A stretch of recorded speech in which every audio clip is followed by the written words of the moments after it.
Question 1. The fundamental question is, during a routine plan review of a single-family dwelling submitted by Is Alvarez, you observe that the crawl space is unventilated and measures 1,600 square feet. The design includes a continuous vapor barrier and mechanical exhaust ventilation system. The mechanical exhaust is proposed at 0.2 CFM per square foot and includes a ground cover of Class I vapor retarder. Which of the following is the co-compliant course of action regarding the ventilation requirement? A. Approve the design since the exhaust rate meets minimum mechanical ventilation and a vapor retarder is provided. B. Reject the design unless passive vents are added at a ratio of 1 SQ or per 150 SQ of crawl space area. C. Reject unless the exhaust rate is increased to at least 0.5 CFM per square foot. D. Approve only if a fan with humidity sensor control is added. Answer.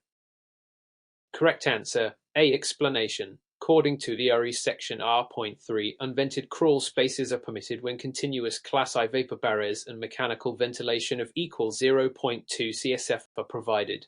The submitted design complies with both criteria, continuous vapor retarder and exhaust ventilation at the required rate. Passive venting is not required in this case. Humidity sensor is not mandatory unless required. Local amendments. Question 2. When analyzing a 3-story residential townhouse plan submitted by Mr. Daniels, you observe vertical chases for plumbing extending uninterrupted between floors. The design omits draft stopping between stories. What is the best interpretation of the IRC requirements? A. Draft stopping is only required in attics and crawl spaces, not vertical chases. B. Fire blocking is required at each story level in vertical chases to restrict concealed draft movement. C. Only horizontal fire blocking is required if the wall is not load-bearing. D. Fire blocking is optional if the chase contains non-combustible piping only. Answer. Correct answer. B. Explanation. Aurora R.11 Fire blocking is required at each floor level in concealed vertical spaces such as chases and stud cavities. This requirement exists regardless of whether the chase contains non-combustible piping. Its purpose is to limit vertical fire and smoke travel in concealed spaces. Draft stopping and fire blocking serve different roles. Draft stopping applies to horizontal concealed spaces. Question 3.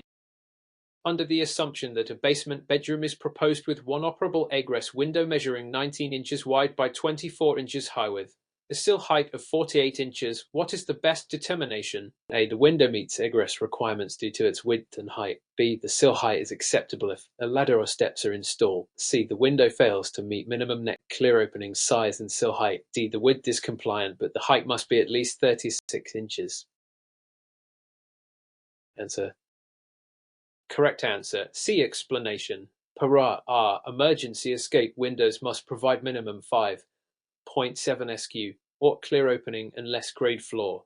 5.0 SQ or with minute width of 20 inches, minute height of 24 inches and sill not more than 44 inches above floor. This design fails due to sill height 48 and inadequate net clear opening 3.2 SQ or thus it is not code compliant.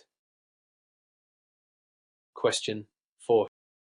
To better understand roof design loads, Mr. Jameson submits a rafter layout showing TWOX rafters at 24.0 C, spanning 14 feet in a region with 30 PSF snow load. However, he applied only 10 PSF live load for calculations. What correction should be made to comply with ERE structural loading? A. Increase the rafter size to accommodate a 20 PSF snow load. B. Use the actual snow load of 30 PSF instead of generic live load values. C. Reduce the snow load since the roof pitches more than 712. D. Apply a combined dead and live load of only 20 PSF for steep slope roofs. Answer. Correct answer. B. Explanation. Snow load is not a generic live load substitute. According to ERC Tail R.6 and ASA 7, natural ground snow loads must be used in structural design. Mr. Jameson's use of 10 PSF is insufficient. 30 PSF is the governing live load. Reductions are permitted under specific snow load design provisions, but not arbitrarily. Question 5.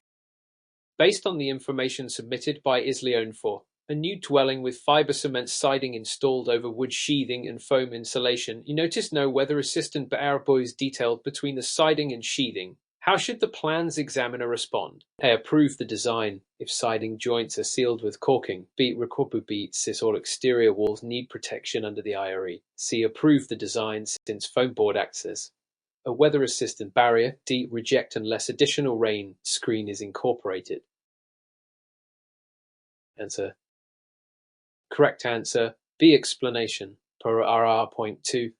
Or required behind all exterior cladding unless the cladding manufacturer certifies it functions as or insulation alone does not qualify unless tested and labeled as such. Sealed joints or rain screens do not replace BBB requirement unless alternative methods are code approved. Question 6. When faced with a stepped footing detail in a slope block prepared by Mr. Nadir, the foundation wall is shown as uniform in height despite significant grade changes. The stem wall does not step with the footing. What is the most appropriate code-based determination? A. Approve as designed since the footing is continuous and reinforced. B. Require stem wall to step in alignment with stepped footing. C. Approve if the concrete wall is at least 12 inches thick. D. Reject only if the footing slope exceeds 10%. Answer. Correct answer. B. Explanation. PRR 0315. Stepped footings must be accompanied by stepped foundation walls to maintain structural support and continuous load transfer. Uniform height walls over stepped footings create unsupported wall sections, leading to shear and bearing issues. Reinforcement alone does not compensate for improper geometry. Question 7. To illustrate this point, Mr. Grant submits a full permit set, but the mechanical plans lack duct layout, HVAC sizing calculations, and equipment specs. However, the architectural plans include room dimensions and thermal envelope info.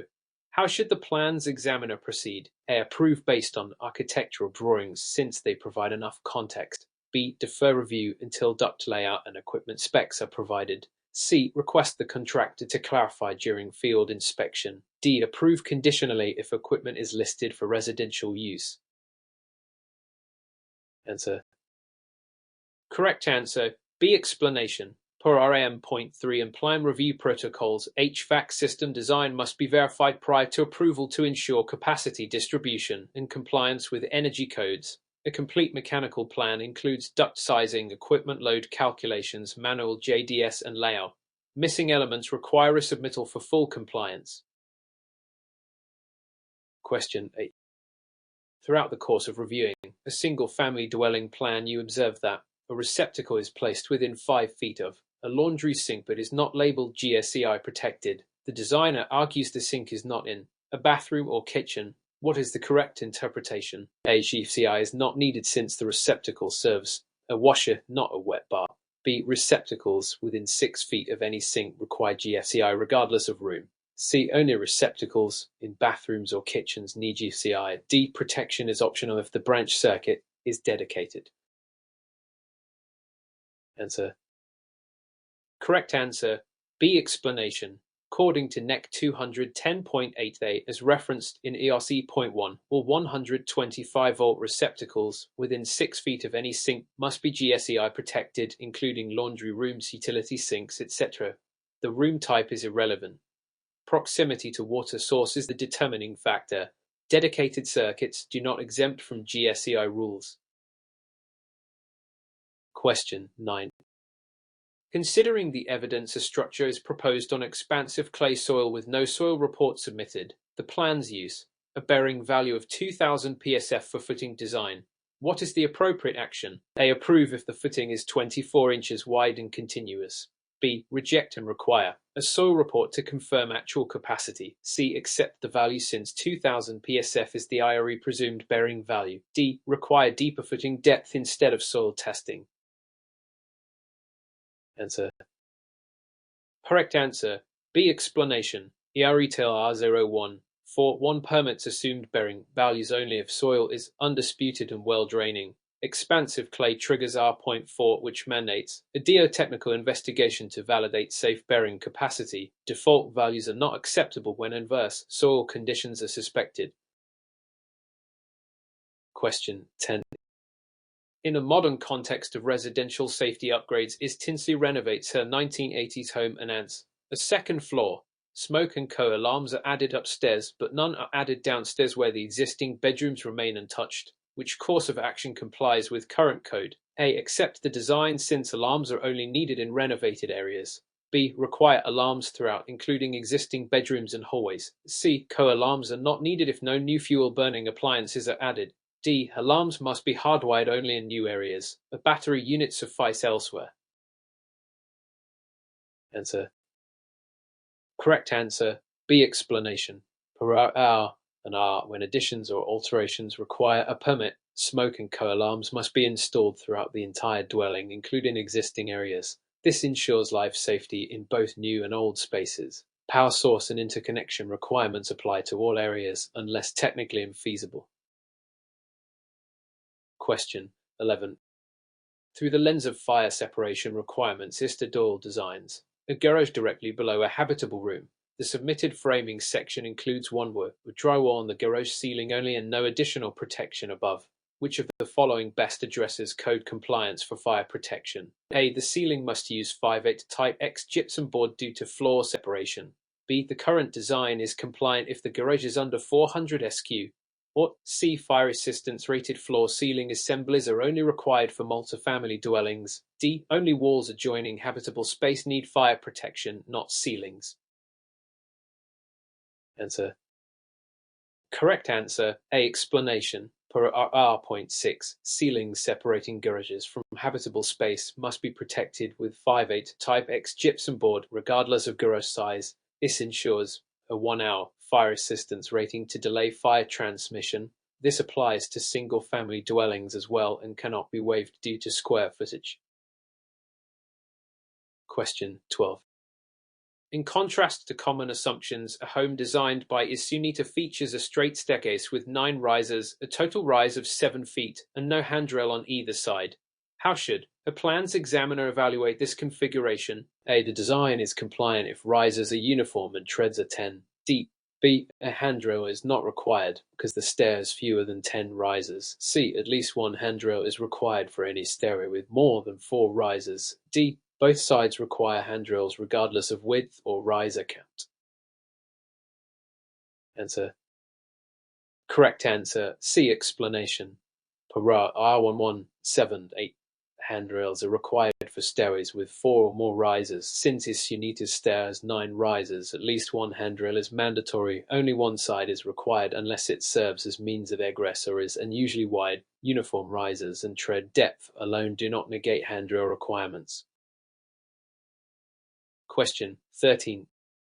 By evaluating a proposed cathedral ceiling, Istasing uses rafters without a ridge beam or rafter ties. The ceiling will be finished in drywall with recessed lighting. No structural ceiling joists are present to tie the walls. Which of the following best addresses this structural design? A. The design is acceptable if collar ties are used.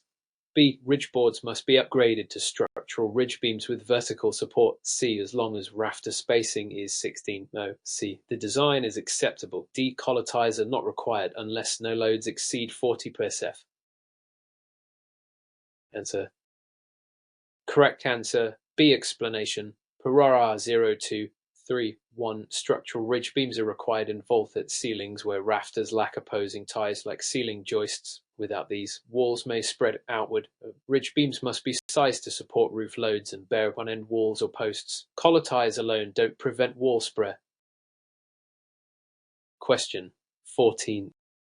From a practical standpoint, is Bianchi submits plans showing R30 insulation in a roof assembly in climate zone 5, but places the vapor retarder on the exterior side of the insulation in a vented attic. What should be the plans examiner's response? A. The vapor retarder is correctly placed in colder climates. B. Reverse the vapor retarder placement to the interior side of the insulation. C. No vapor retarder is needed if the attic is vented. D. Upgrade insulation to R38 and retain vapor retarder as is.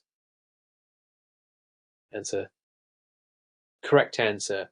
B. Explanation. In cold climate zones, vapor retarders must be placed on the interior warm side of the insulation to prevent warm interior moisture from condensing within cold roof cavities per ERR.7. Exterior placement traps moisture even in vented attics. Improper vapor retarder orientation can lead to mold and degradation. Question 15. When considering a gas furnace in a sealed mechanical room, Hart installs louvered doors but no direct air supply. The room volume is under 50 cubic feet and the furnace is rated at 80,000 beta. What is the proper interpretation under ERC requirements? A. Combustion air must be ducted from the outside or adjacent space. B. The louvered door provides sufficient airflow for combustion. C. Furnaces under 100,000 beta do not require dedicated air supply. D. Only unvented appliances require combustion air. Answer. Correct answer. A. Explanation. RSG 304 confined spaces, volume 50Q, or 10,000 beta input must receive combustion air from outside or adequately sized adjacent spaces. Louvered doors are insufficient unless proven to supply the needed air volume. Appliances without combustion air can experience backdrafting and efficiency loss. Question 16. From multiple perspectives, the plans for a newly constructed dwelling are complete and inspections passed. However, Mr. Kim, the owner, occupies the home before the final certificate of occupancy (CO) is issued. What is the inspector's most appropriate course of action? A. Issue a violation and stop work order immediately. B. Allow temporary occupancy if life safety systems are functioning. C. Submit a written notice of violation and require immediate co-issuance. D. Refer the case to zoning enforcement only. Answer. Correct answer. C. Explanation. Per IA, a structure cannot be legally occupied without company occupying a building without one constitutes a violation. A formal notice must be issued. A temporary certificate is only permitted under defined conditions, typically requested prior to occupancy and contingent on system functionality. Question 17.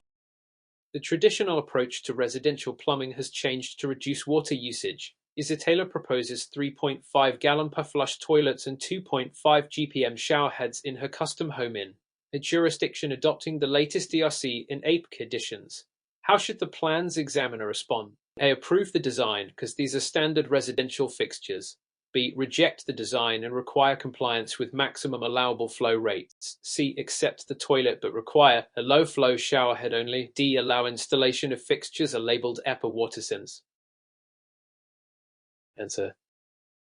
Correct answer. B. Explanation. Per IC table 604.4, toilets must use 1.0 GPF or less and shower heads must not exceed 2.0 GPM at 80 psi. Use of WaterSense fixtures is encouraged but not mandatory. Installing older high-flow fixtures violates energy and water conservation code standards adopted in modern jurisdictions.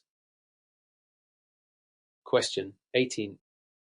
Contrary to popular belief, Mr. Patel installs standard receptacles in all bedroom areas wired on dedicated circuits. He assumes these circuits are exempt from FSI protection.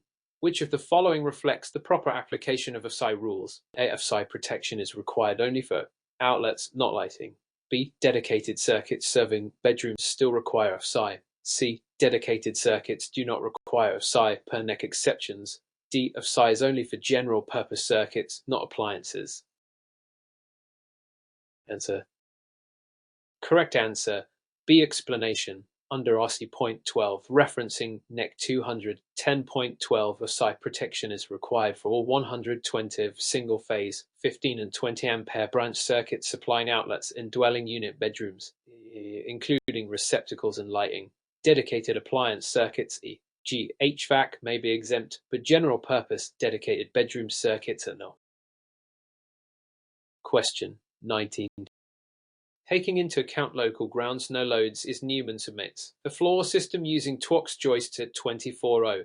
C. Spanning 15 feet. The structure is in a snow-prone area rated at 60 PSF grounds no load. What must the plans examiner verify?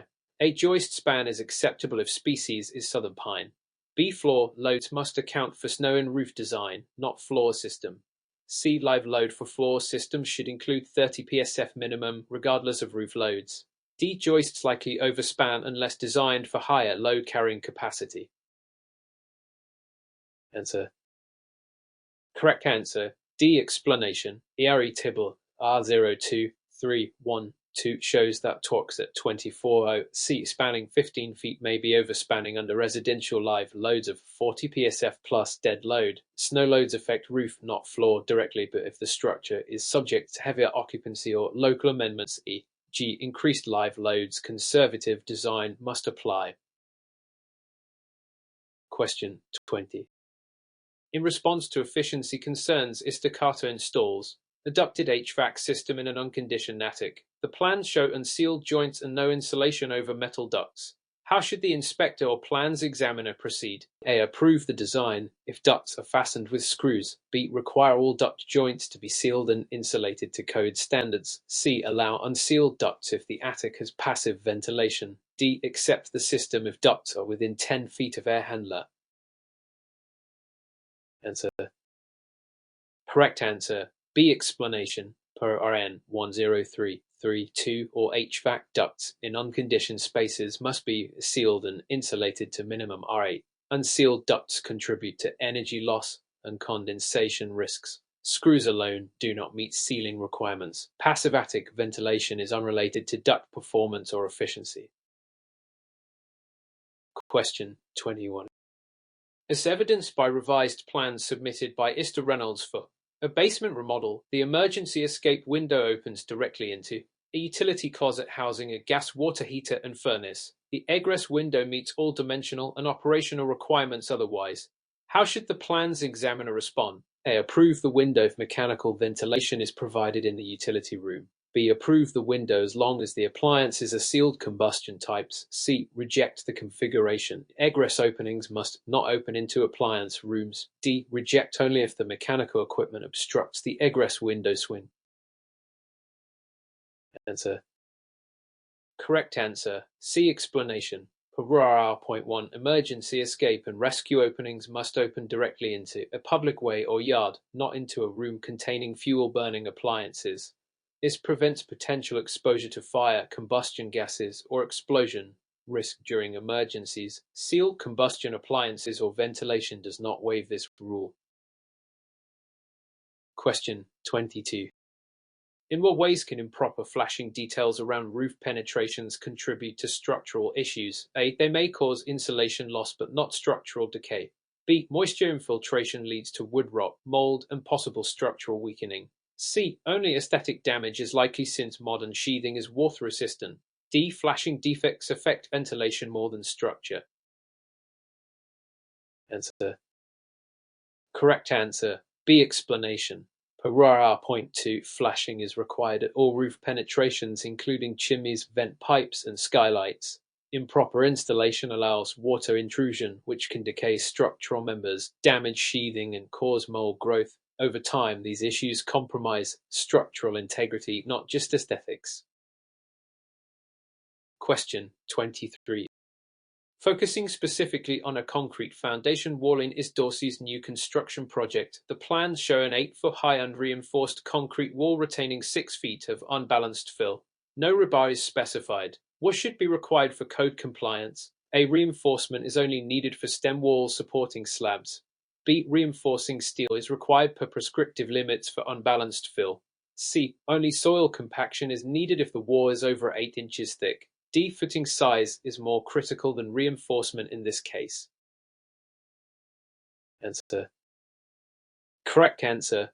B. Explanation. According to ERETEL R04121, walls retaining more than 4 feet of unbalanced fill must be reinforced with horizontal and vertical rebar per specified spacing. Unreinforced concrete walls cannot safely resist lateral soil pressure beyond this limit. Omission of reinforcement here is a structural violation. Question 24. With the advent of smart irrigation systems, Mr. Benson connects his lawn sprinkler system directly to his home's potable water line without any backflow device. What should the plans examiner require? A. Approve if vacuum breakers are installed at hose bibs. B. Require an atmospheric vacuum breaker on each sprinkler head. C. Require backflow prevention device to isolate irrigation from potable water. D. No device is needed if the system is timer control. Answer. Correct answer. C. Explanation. Repeat 90253. All irrigation systems must have backflow prevention to avoid contamination of potable supply. Atmospheric vacuum breakers are not sufficient unless used correctly, and above all downstream emitters. Timer control has no impact on cross-connection risk. Question 25. The primary reason for requiring properly designed accessible parking at residential facilities is to ensure equal access for persons with mobility impairments. In a duplex designed by ISCHO, the site plan includes 2 parking spaces, neither of which is marked or sized for accessibility. What is the correct action under applicable code? A. No accessible parking is required for single-family or duplex dwellings. B. One space must be accessible and marked appropriately. C. Both spaces must be van accessible since it's new construction. D. Loading zone must be provided even if there's only one accessible space. Answer. Correct answer. A. Explanation.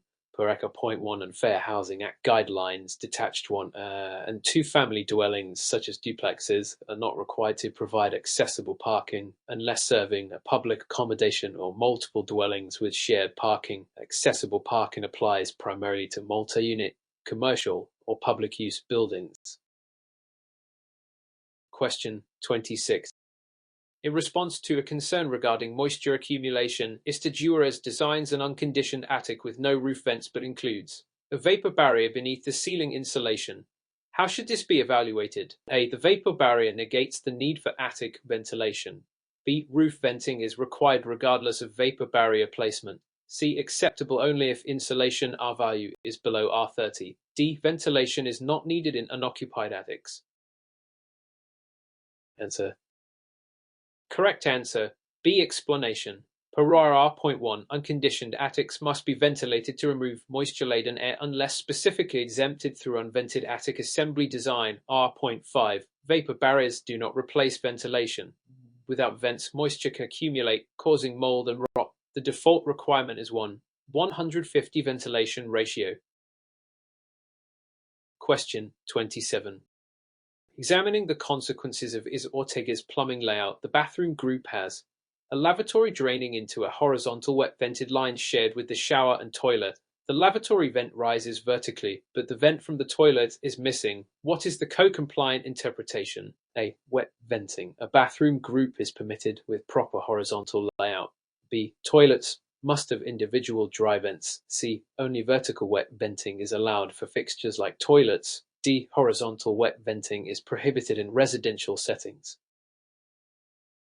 Answer. Correct answer. A. Explanation. Per RCP, horizontal wet venting of bathroom groups is allowed as long as all fixtures are within the same bathroom and piping sizes meet code. The lavatory may act as the wet vent for other fixtures, including the toilet. This provision helps reduce vent piping and is commonly used in compact bathrooms. Question 20. The prevailing attitude toward energy consumption has led to stricter lighting efficiency standards. ISTA plans for new home include recessed incandescent lights in all habitable rooms with no documentation of compliance with energy codes. What is the appropriate response? A. Approve if labeled high efficacy by the manufacturer. B. Reject unless lighting fixtures meet code-defined efficacy standards. C. Accept incandescent fixtures if used with occupancy sensors. D. Approve conditionally if 50% of lighting is LED. Answer. Correct answer. B. Explanation. According to ERM Point 1, a minimum percentage, often 75-90% of permanent fixtures must be high efficacy. G. LED fluorescent. Recessed incandescent lights do not meet this requirement unless specifically labeled high efficacy. Sensor use does not override fixture type compliance. Question 29. Among the various assemblies submitted by ISTA for a townhome fire separation wall, the shared garage entry door into the residences, a hollow core wood door with no fire rating label, what action is required? A. Accept if the door is solid core and self-closing. B. Require a 20-minute rated fire door with self-closing device. C. Accept if the door swings into the garage. D. Require a 45-minute rating and fire assistance glazing. Answer. Correct answer B. Explanation. Per RR0251 doors between garages and dwellings must be either solid wood 1 3/8, solid honeycomb steel 1 3/8, or a 20-minute rated fire door. Additionally, they must be self-closing or automatic closing. A hollow core door is non-compliant regardless of swing direction. Question 30. To determine whether Isterbell's proposed HVAC system meets modern energy efficiency standards, you review the mechanical plans showing central heating and cooling control by basic dial thermostat located in the living room. What is required for code compliance? A. Accept the design if thermostat has programmable night setback. B. Require programmable thermostat meeting energy code mandates. C. Thermostat type is irrelevant as long as heating and cooling are separate. D. Approve if thermostat is installed in the condition zone. Answer. Correct answer B. Explanation. Per RN 10311, dwellings must have a programmable thermostat for the primary heating-cooling system capable of setback or set forward of at least 4 periods per day. Manual or basic thermostats do not satisfy this energy requirement regardless of location or zone served.